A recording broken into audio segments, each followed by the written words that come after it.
So the same thing kind of always happens when a new phone is announced. The media gets the device ahead of time, maybe a couple days, a couple weeks if we're lucky, and we get to use it while we're preparing our review.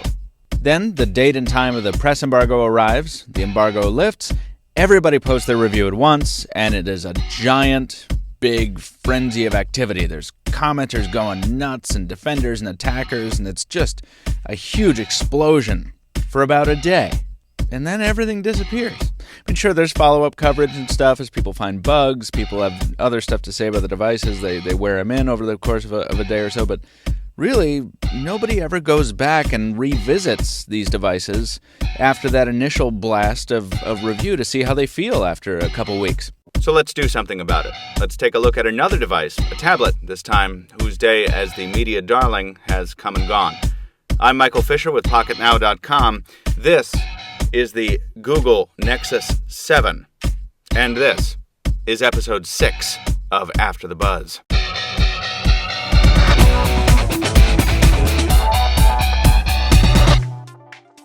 The Nexus 7 was Google's attempt to bring the pure Android experience it pioneered with the Nexus 1, Nexus S, and Galaxy Nexus smartphones to the tablet space.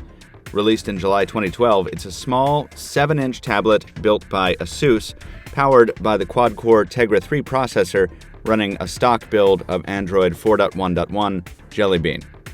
The Nexus 7 doesn't have much going on in the way of deluxe features. The build quality is good, but not premium. There's no special amenities like a primary camera. The highest storage option available is 16 gigs, and while the display is high resolution, its color reproduction isn't the best. Ordinarily, that kind of a list of compromises would have sent a device in mid-2012 right to the bottom of my wish list. And to be honest, at first I was bored. But the Nexus 7 has two things going for it, and those two things grabbed headlines right out of the gate. The first was its branding. As a Nexus device, the new tablet was guaranteed always to receive the latest version of Google's OS first, without any of the hang-ups of a manufacturer skin or a carrier interference to get in the way. Some problems that were faced by the Galaxy Nexus LTE, which we talked about on the last episode of After the Buzz. As a pure Nexus device, the Nexus 7 had a real leg up in utility. The second was pricing. Google priced the Nexus 7 to sell at $199 for the 8-gig version and $249 for the 16-gig unit. That put it head-to-head with Amazon's Kindle Fire, except the Nexus 7 had better specs and none of Amazon's forked Android OS limitations. Plus, it was backed up by the freshly reinvented Google Play Store and its bevy of books, movies, and music. Suddenly, Google had a contender in the mid-sized tablet space, complete with its own content store.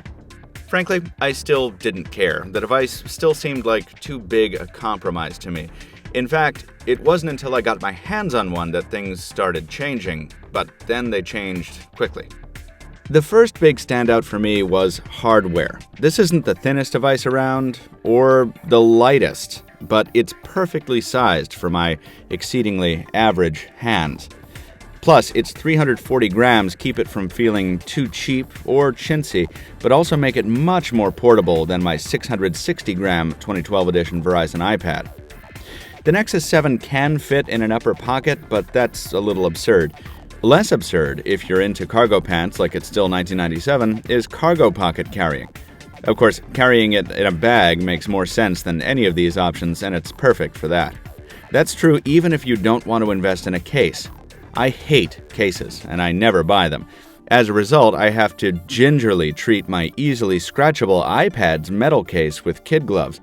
But with the Nexus 7's sturdy, rubberized finish, I don't think twice about throwing it in a bag with my keys, pens, and pencils, whatever. Sure, after a season of use, it's got a scuff here and there, and it does tend to pick up sweaty fingerprints very, very easily, but it's held up remarkably well, considering how often I just throw it around. And it lasts quite a while being thrown around, too. Battery life isn't as good as a larger tablet, but it definitely lasted me the transatlantic flight to IFA in Berlin without a problem. And its screen was bright enough to read on a beach for most of the summer, but I wouldn't call it exceptional in sunlight, like most LCD panels. It's not just the hardware that won me over, though. Jelly Bean running on the Nexus 7 is fast, it's stable, and it's very useful. The usability bump is thanks in part to Project Butter, which has made the experience much smoother than any previous version of Android. That holds true even over time, with the Nexus 7 staying responsive even after many app installs and a whole lot of uptime. There are occasional hiccups with the build on my device, though, with usability bugs popping up after about a week between restarts. These manifest as touchscreen responsiveness issues that actually make the device tough to use, but they don't pop up often, and a soft reset clears them up just fine. Jelly Bean's other enhancements, like Google Now, were cool at first, but quickly lost their luster. The service is handy, but less so on a tablet than a phone. I typically only find myself given cards with information that would have been useful about a few days ago.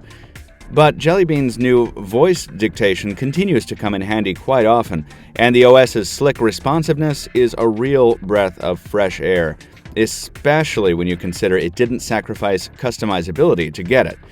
Even the notification bar, which I still think is misplaced way up at the top of the screen, isn't as big a hassle as I thought it would be.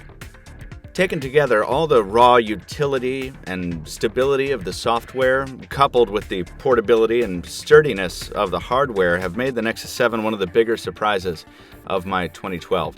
Even after 3 months, I really like it. And as I've mentioned on the Pocketnow Weekly podcast more than once, I now use it exclusively as my tablet of choice, even more than the category-leading iPad. There have been more announcements in the tablet category lately. Amazon has followed up on their Kindle Fire line, and an iPad mini from Apple is almost a sure thing, if the leaks are to be believed. But even in the face of all that, I'd still have no hesitation recommending a Nexus 7 to a first-time tablet buyer. It's a great size, running a great OS in its pure form. It's guaranteed to get timely updates, and it's as cheap as all get out. Best of all, it appears to age well. And here on After the Buzz, that's what we're all about. Guys, this has been episode 6 of After the Buzz. We hope you liked it. Leave us a thumbs up here on YouTube, if in fact you did. Leave us a comment on the post at Pocketnow if you'd like us to try and respond. We often don't get to YouTube comments. There are 5 other episodes of After the Buzz tagged on Pocketnow, so go find them if you want to see our take on other older devices. You can also hear us every week on the Pocketnow Weekly podcast, and you can follow us on Twitter. The official account is at PocketNowTweets.